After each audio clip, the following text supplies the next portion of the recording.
Bueno, yo voy a explicar el magnetismo. El magnetismo es un fenómeno físico por el cual los materiales o los elementos poseen fuerzas de atracción o de repulsión entre sí. Hay materiales específicos que poseen propiedades magnéticas y entre estos materiales podemos nombrar el níquel, el hierro o el cobalto. Con la aleación de estos materiales podemos obtener lo que comúnmente conocemos como imanes.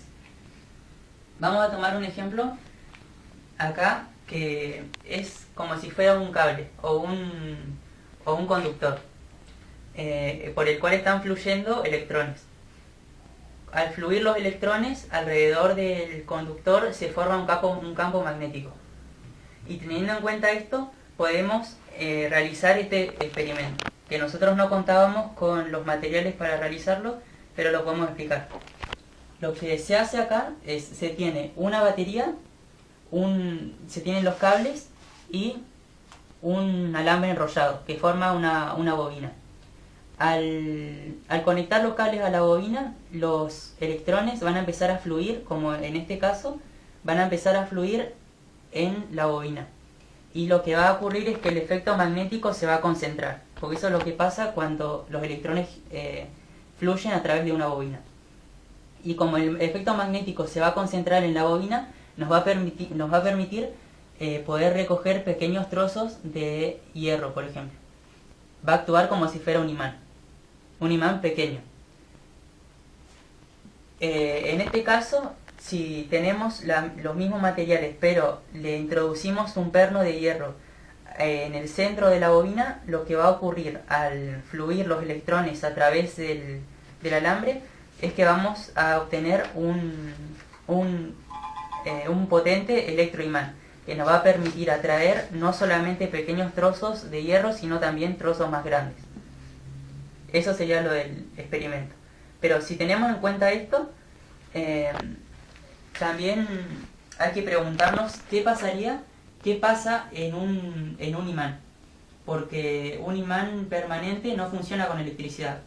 ¿Cómo hace para que el imán permanente funcione sin electricidad? Y eso lo podemos ver en el ejemplo este. Lo que ocurre es que dentro del imán existen billones de átomos con electrones que giran. Y estos átomos están orientados hacia una sola dirección, o la mayoría de sus átomos están orientados hacia una sola dirección. Y lo que ocurre es que como están todos orientados hacia el mismo lugar, se forma un imán que lo podemos utilizar sin la necesidad de que esté conectado a una fuente eléctrica o una batería.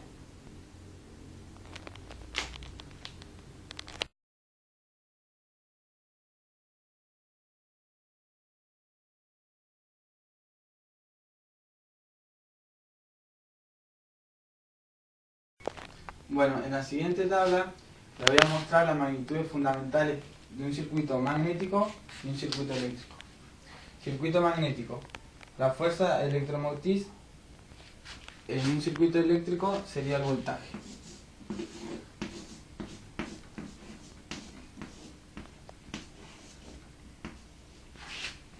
El flujo magnético sería la corriente.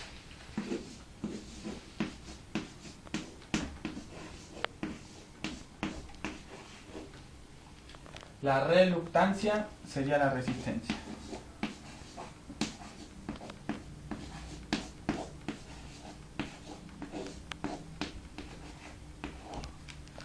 La densidad de flujo sería la densidad de corriente.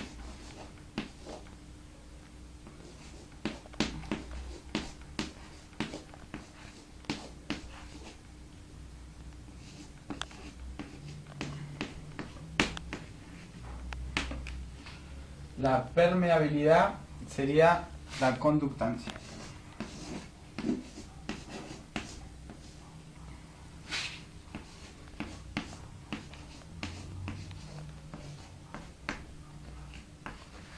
Y la excitación magnética sería el campo eléctrico.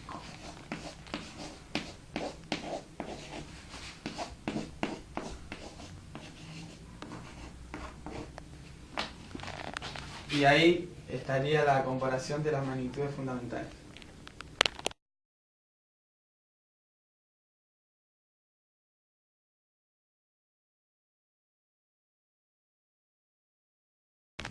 Bueno, yo le voy a hablar sobre los materiales paramagnéticos, diamagnéticos y ferromagnéticos.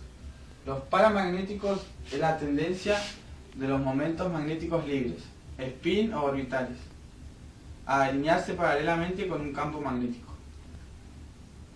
Los materiales paramagnéticos son atraídos por imanes, pero no se convierten en materiales permanentemente magnetizados.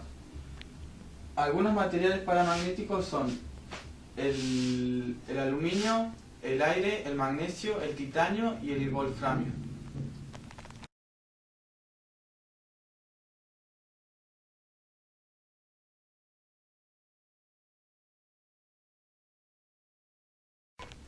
Bueno, ahora le voy a hablar sobre los materiales diamagnéticos, que tienen la propiedad de repeler a los campos magnéticos. O sea, lo contrario a los ferromagnéticos, que son atraídos por campos magnéticos. Algunos materiales diamagnéticos son el hidrógeno y el níquel, y gases nobles como el azufre, el cobre, el oro, el germanio.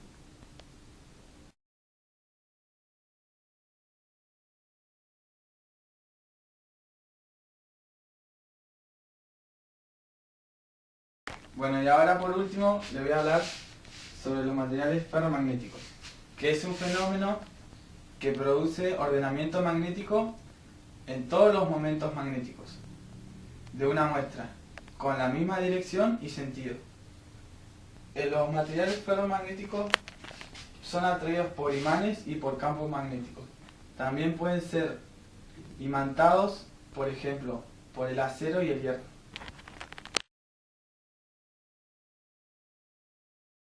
Bueno, ahora les voy a hablar sobre los materiales blandos y sobre los materiales duros. Los materiales blandos son aquellos que cuando cesa el campo magnético inductor que los imana, dejan de comportarse como imanes. En cambio, los materiales duros siguen comportándose como imanes cuando cesa el campo magnético inductor.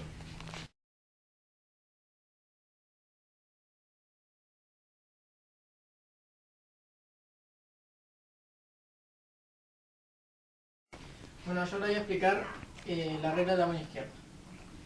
La posición de la mano izquierda es algo más o menos así, donde la fuerza está en el pulgar, el campo en el índice y la intensidad en el mayor. Siempre entre el dedo pulgar y el dedo índice tiene que respetarse un ángulo de 90 grados. Y entre el índice y el mayor también tiene que respetarse un ángulo de 90 grados. Para dar un ejemplo, acá hay un conductor y un campo a su alrededor, ¿no? La corriente que pasa por el conductor va para arriba y el campo sale para afuera del pizarrón. Entonces si tenemos la corriente que va para arriba y el campo que sale, decimos que la fuerza va para allá.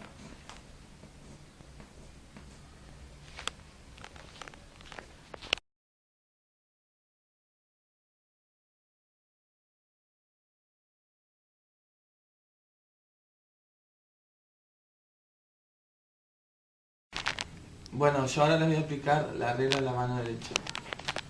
Para explicar la regla de la mano derecha vamos a utilizar una fórmula muy conocida en electromagnetismo, que es la fuerza magnética sobre una partícula con carga en movimiento que relaciona el producto cruz entre el vector velocidad y el vector de campo magnético, y nos da como resultado el vector fuerza.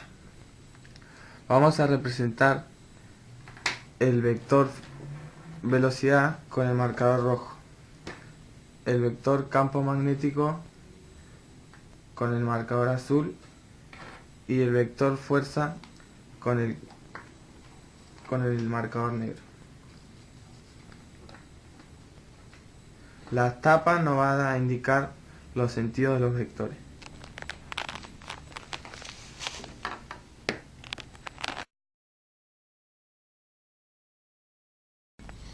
Bueno, ahora les voy a explicar esta fórmula con los dedos. Para representar el vector velocidad voy a utilizar este dedo. Para representar el vector campo magnético voy a representar este segundo dedo. Y si la carga es positiva, la fuerza es representada por el pulgar que se estira hacia arriba. Y si la carga es negativa, el pulgar sería por abajo. Y así quedaría con la misma dirección, pero con diferente sentido.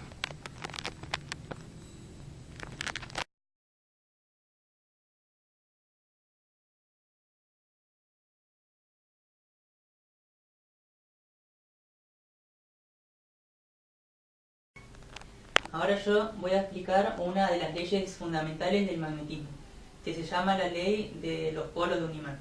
Una de las primeras cosas que nosotros podemos notar al agarrar un imán es que está formado por dos polos diferentes, o centros de fuerza, en los cuales se concentra la mayor cantidad de propiedad magnética. Estos polos o centros de fuerza, uno es el polo positivo y el otro es el polo negativo. O también se los puede llamar polo norte y polo sur. Esto siempre se cumple cuando tenemos un imán cualquiera. Después existe otra ley que es la ley de la inseparabilidad de los polos magnéticos.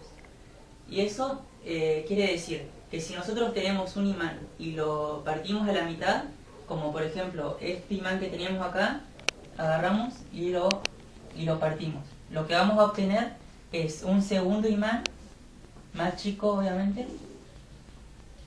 Vamos a tener un imán, pero con las mismas propiedades que tenía el primer imán que nosotros cortamos. O sea, va a tener un polo norte y va a tener un polo sur. Siempre, si partimos de nuevo este imán, también va a tener un polo norte y un polo sur y así sucesivamente.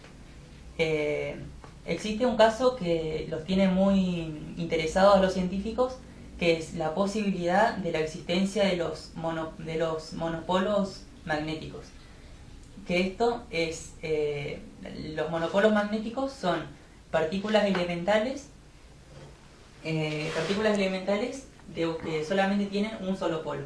O sea, no se cumple esto que tenga un polo norte y un polo sur, sino que tiene un solo polo. Todavía no se ha demostrado que eso sea verdad porque se ha partido entre comillas a los imanes hasta un tamaño microscópico, pero siempre sigue teniendo dos centros de fuerza, un polo norte y un polo sur. Y si se llegara a confirmar la existencia de estos monopolos, las ecuaciones y las leyes de Maxwell que rigen todas las reglas del electromagnetismo se tendrían que reformar.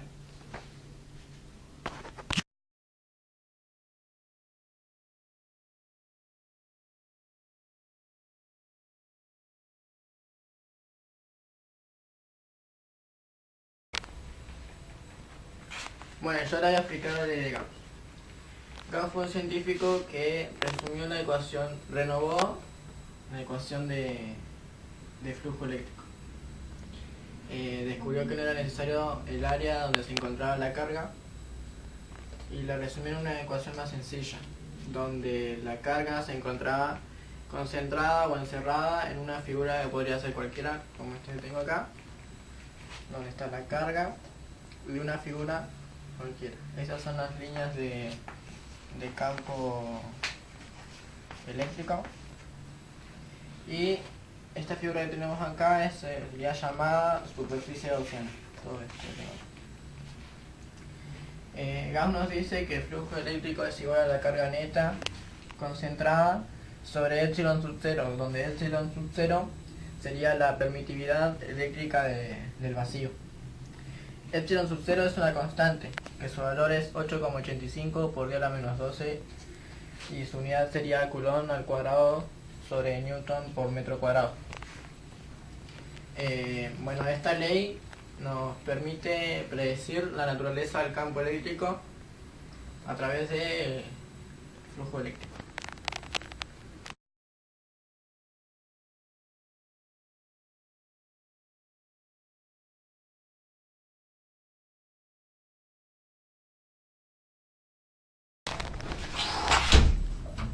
Bueno, ahora yo les voy a explicar otra ley fundamental del magnetismo, que se llama la ley de Lorentz. La ley de Lorentz es la fuerza ejercida por un campo electromagnético que recibe una partícula cargada o una corriente eléctrica.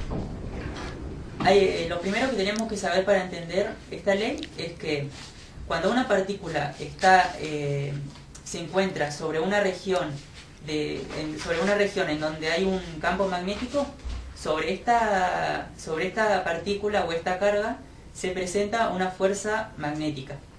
Y si una partícula se encuentra en una región de campo eléctrico, sobre esta partícula va a existir una fuerza que se llama fuerza eléctrica. Pero lo que nos tenemos que preguntar es qué pasaría si en una región existieran una combinación de los dos campos. Es decir, una combinación de campo magnético y una combinación de campo eléctrico, como podemos ver en esta figura. Acá podemos ver una región de campo magnético, este es el campo magnético, y una partícula.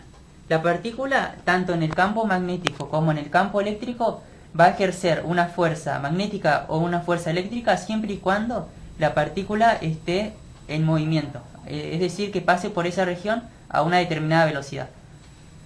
O sea que acá tenemos el campo y la partícula se está moviendo a una determinada velocidad, a una velocidad v, que es un vector. Debido al campo y debido a la velocidad se generará una fuerza magnética que será perpendicular a la velocidad y al campo, y a la dirección del campo, que lo podemos dibujar así. Esta sería la fuerza magnética, que también es un vector. Y ahora nos tenemos que preguntar qué pasaría si en esta región también hay un campo eléctrico, que lo vamos a dibujar de esta forma. Este será el campo eléctrico. Acá va a haber una combinación de los dos campos, el campo eléctrico y el campo magnético.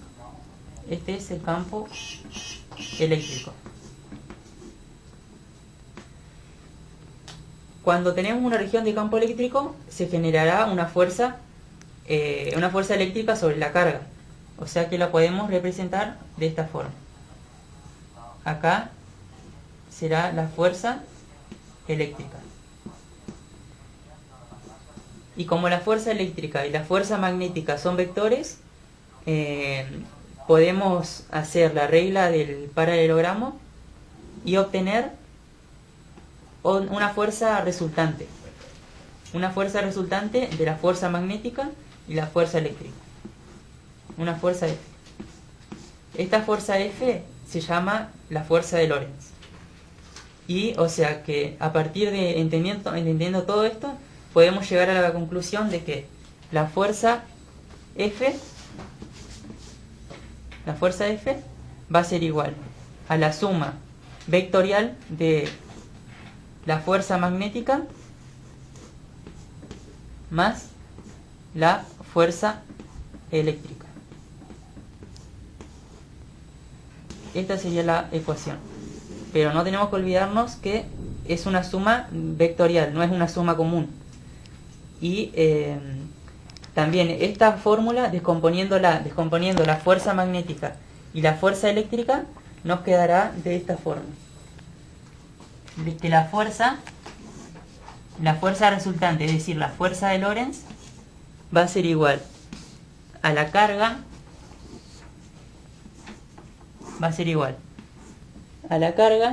por la velocidad, por el vector velocidad, por el campo magnético. Esto sería de la fuerza magnética. Pero hay que sumarle también la fuerza eléctrica, que sería más la carga por el campo eléctrico. Y esta sería la fórmula, en este caso, en este problema, para encontrar la fuerza de Lorentz.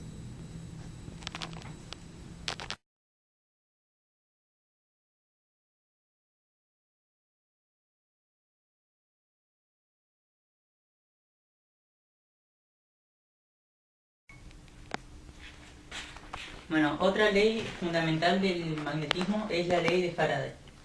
Que él descubrió esta ley por medio de un experimento. En esa época lo que se sabía y lo que nosotros tenemos que saber para poder entender esta ley es que una corriente eléctrica induce un campo magnético. Lo que Faraday se preguntó en esa época es ¿qué pasaría si pasara lo contrario? Si un campo magnético induciera una corriente eléctrica. Entonces hizo este experimento, que lo que utilizó fue un imán y un alambre conductor. Lo que hizo fue acercar el imán hasta introducirlo en el alambre, y lo que ocurrió fue que empezó a fluir corriente eléctrica en el alambre, ¿no? Empezó a fluir corriente eléctrica con este sentido. Con ese sentido. Después lo que hizo fue alejar el imán, y la corriente eléctrica que fluía en este sentido comenzó a fluir en el sentido contrario, de esta forma. Después también lo dejó quieto al imán sin moverlo y no fluía corriente eléctrica. Y Faraday llegó a la conclusión de que lo que ocurría era que todo flujo magnético que varía en el tiempo induce una fuerza electromotriz. Que esa fuerza electromotriz es la necesaria para que fluya esa intensidad de corriente. Y llegó a la conclusión de hacer esta fórmula, que la fuerza electromotriz va a ser igual a la variación de flujo con respecto al tiempo. Esta fórmula tiene un signo negativo ahí, porque él se dio cuenta de que la variación de flujo era contraria a lo que normalmente se inducía. Y eso.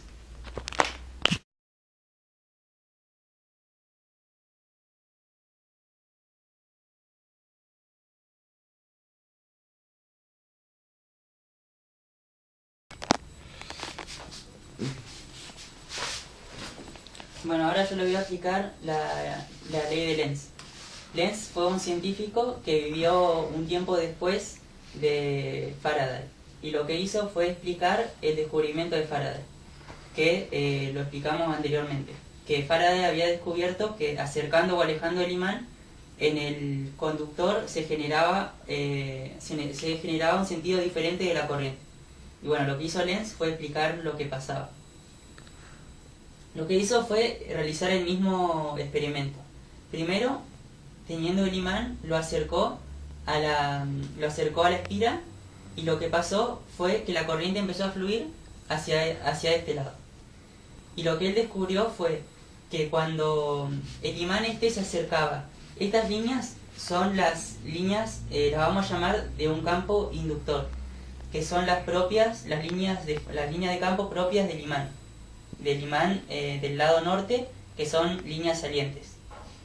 Lo que pasaba era que al acercar el imán se generaba un campo magnético inducido, que estaba en este sentido.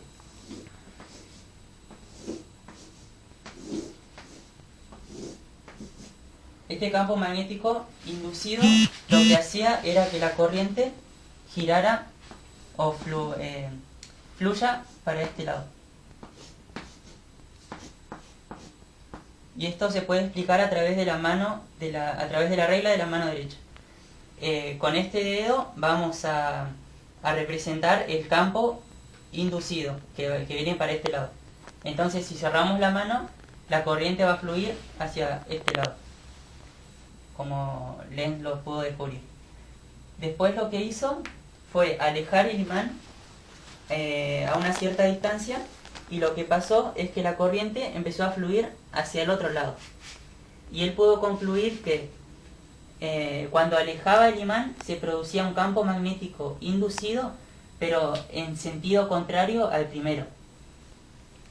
O sea que en vez de venir hacia este lado, el campo magnético iba hacia aquel lado, hacia el mismo sentido que el campo magnético inductor propio del imán, hacia este lado.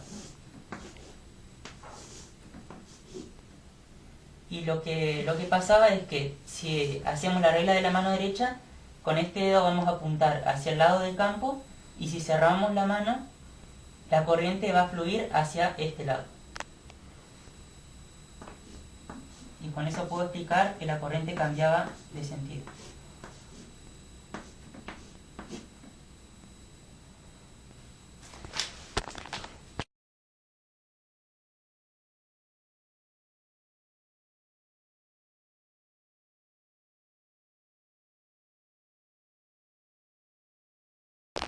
Bueno, yo voy a explicar lo que son las líneas de campo magnético. Las líneas de campo magnético son una forma de representar el campo magnético que genera un objeto. Cuando estas líneas están juntas entre sí, significa que el campo magnético, o sea, la intensidad de ese campo en esa zona es mayor, o sea, es más fuerte. O viceversa, cuando están separadas entre sí, la intensidad del campo magnético en esa zona es débil, por lo que no hay tanto magnetismo. Ahora vamos a representar acá en un gráfico. Lo que vemos acá son líneas de campo en los polos.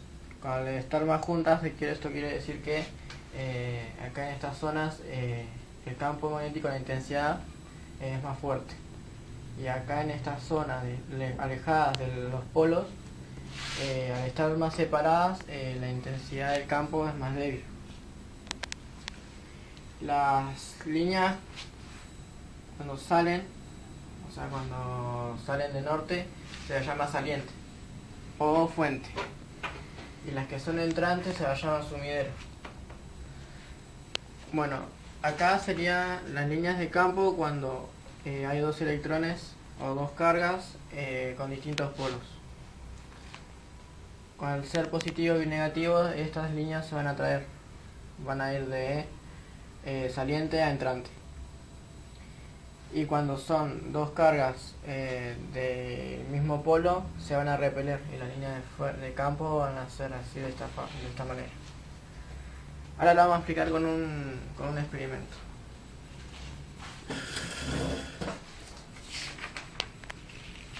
Acá tenemos dos imanes que están en posición de atraerse. Si ponemos una hoja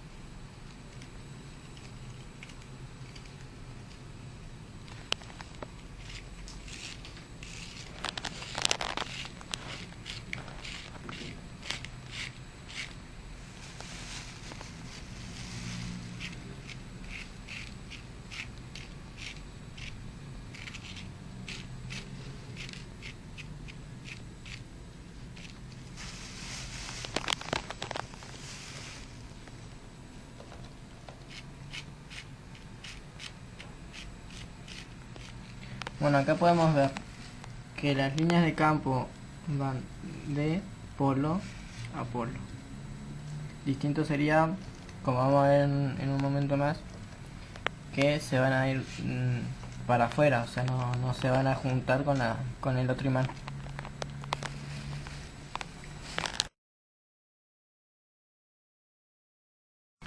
Bueno, ahora los imanes están en posición de repelerse, no se van a juntar. Y si hacemos el mismo experimento,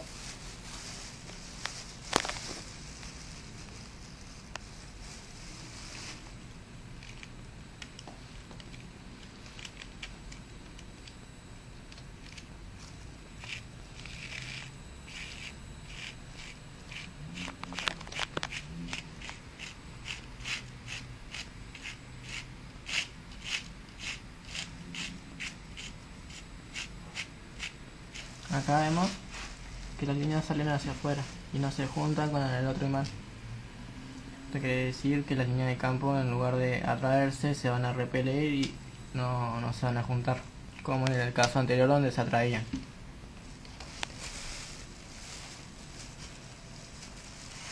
Y como ya explicaba antes, en los polos están muy juntas las líneas de campo, por lo que no se alcanza casi a notar con la limadura de hierro. Y acá si alejamos se ve que están más divididas.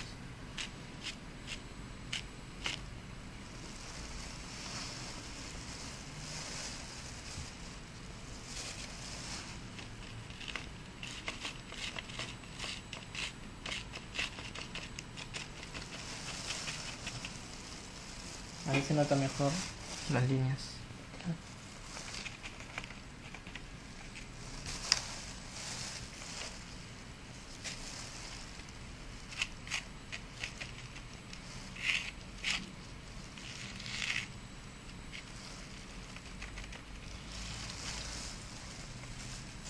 Igual que el experimento.